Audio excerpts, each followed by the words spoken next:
This Friday, we'll see my next guest starring in Traitors, the movie, for comic relief. This is hilarious. As well as that, next week, Iain Stirling's kicking off his new tour. It's called Relevant, where he'll be back doing what he loves to do. You ever been at a wedding, talking to your best mate, so normal, and then at the corner of your eye, you spot the wedding photographer?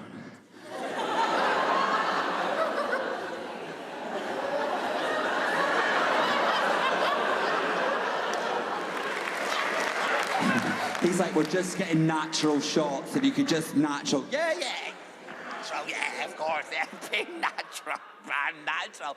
What was that, great mate? She's left you. Oh, man, I'm so... Taking the kids, I can't believe that for you, actually. I'm gutted for you, I'm gutted for you. Nice speaking, nice speaking.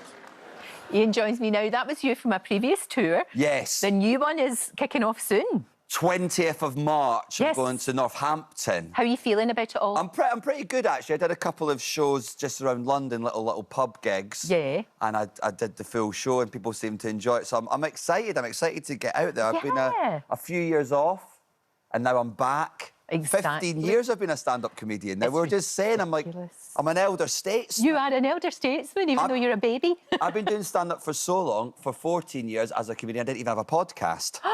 For goodness sake. I know, what a waste of content. Exactly. But this is a personal one, isn't it? You're more personal in this one, I think, than any other stand-up that you've been, would you say? Is it more about you and about your attitude to things?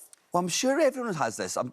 As you develop as a stand-up, you sort of run out of, like, oh, I'm from here, or I look like this, or this funny thing happened to me on the bus.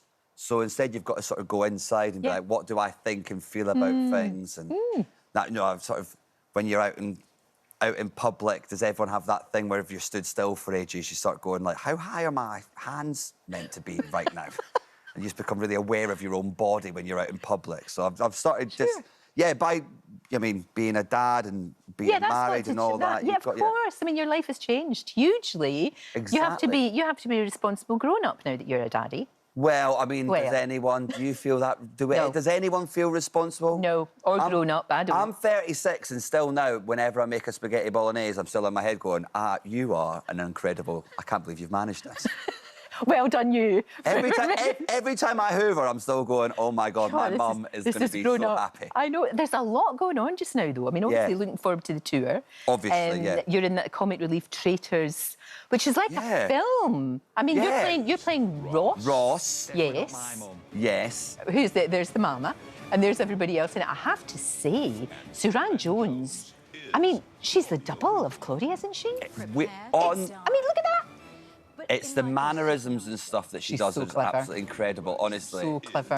So me and David filmed on the same day, and it was so funny watching David get his wig on, and he was having a sort of relatively serious conversation with the director in the full get-up. It was really funny to watch, actually. But yeah, everyone was so nice, and it's sort of an honour to be part of a cast like that, because they're all sort of legit actors, and I've acted in sitcoms, but always sitcoms that I've written myself and cast myself. Right, so you know exactly what you're doing. Exactly. You know exactly what you're doing. Ross is very excited about it, the real Ross. No way. This is what he had to say.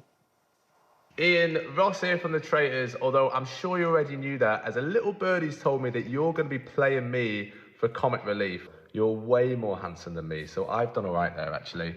Anyway, welcome to the family, mate. The Supremes. Can't wait to watch you on Friday. Or is it me? I've not quite worked that one out. Anyway, good luck. Oh, that's cute. Oh, my God. And he said I'm more handsome than him. He's a good-looking lad. He's a good-looking lad. And I like his specs. And does that mean Diane's now my mum? Yes. Oh, my God. Look, that's me as him. Oh, here it's uncanny. I did think that. They were going to... It's good casting. Well, originally they were going to give me, like, a little wig or something, and then they literally sat me and put me on his big, thick glasses. Once you get the specs on. Yeah. You're in character then. I started doing the voice, and I was like, Diane's not my mum. And people were losing their minds. It was great. So, look, you've been doing that for comic relief, but your lovely Laura has also... She did a little bit more than you. She did that Arctic trip. Yeah, I think... That was remarkable. I mean, all of those girls did so well. Yeah, the four of them, if you've not seen it, it's available now on You can see it on iPlayer, can't you? Yeah, and they trekked through the Arctic, and it was... I actually... sat down and watched it again the other day, and it's just really inspirational. It's just really nice to see women come together in that way and support one another. And Laura went to see a family that had been affected by suicide and how the money from Comic Relief can go to help families in that way through therapy and all that sort of thing. So it was amazing. And Vicky Patterson went to one of the food banks in her local area, and it's nice to see how the money can be spent not only in the UK but abroad. And and making a huge difference. And meanwhile, I sat and put on a pair of glasses. Yeah, but it's okay. No. You still did your bit. I still did my bit, Lorraine. That's all that matters. And you mentioned earlier on about not having a podcast for all the years you were a comedian, but you do have a really successful podcast with Laura. Yeah, it's sort of mad. We do it, and also what's really crazy is we do a true crime podcast, which I don't think anyone really saw coming, but basically me and Laura have that thing. I'm sure a lot of couples or flatmates or whatever have.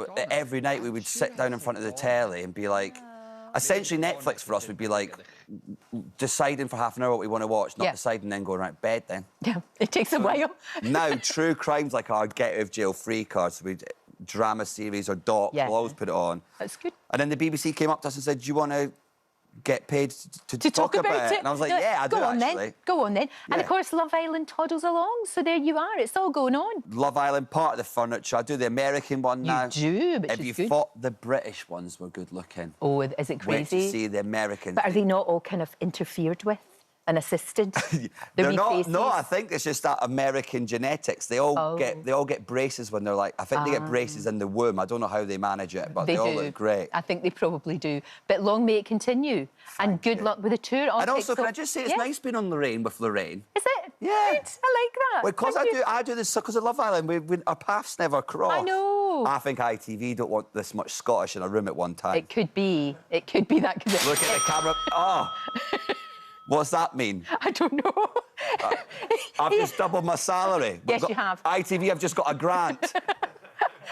Iain, stand-up tour Relevant starts on Wednesday, the 20th of March in Northampton. Good luck to you. Yes, and I'm going all around the UK and Ireland. You are. Buy your tickets. We will. Now. Absolutely. Well plugged. Thank you. Thank you very much.